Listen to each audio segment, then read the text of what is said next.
Aldığınız səhmlər harada saxlanır?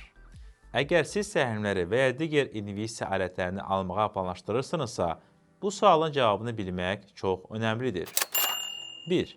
Depozitlər və ya yerləşdirici hesablar.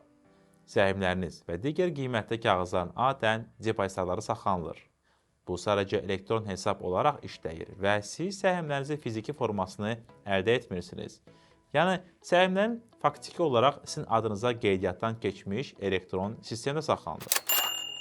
2. Broker hesabları. Əgər onlayn brokerlə işləyirsinizsə, səhmləriniz broker hesabınızı saxlanılır. Broker sizi platforma üzərində investisiya alətlərinizi izləməyə və idarə etməyə imkan verir. Yəni, broker sizin əvəzinizi səhmləri elektron şəkildə saxlayır.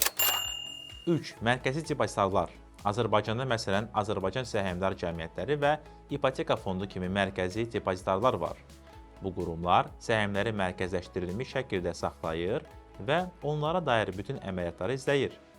Burada da səhmlərinizin fiziki deyil, elektron şəkildə qeyd olunur.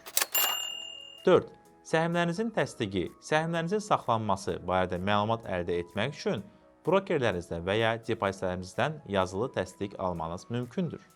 Bu, səhmlərinizin təhlükəsiz olduğunu və düzgün saxlandığını göstərir. Unutmayın ki, səhmlərinizin təhlükəsizliyi çox vacibdir. Hər zaman etibarlı və güvənli broker və depozitlər seçin. Ümid edirəm bu məlumatlar sizə faydalı oldu.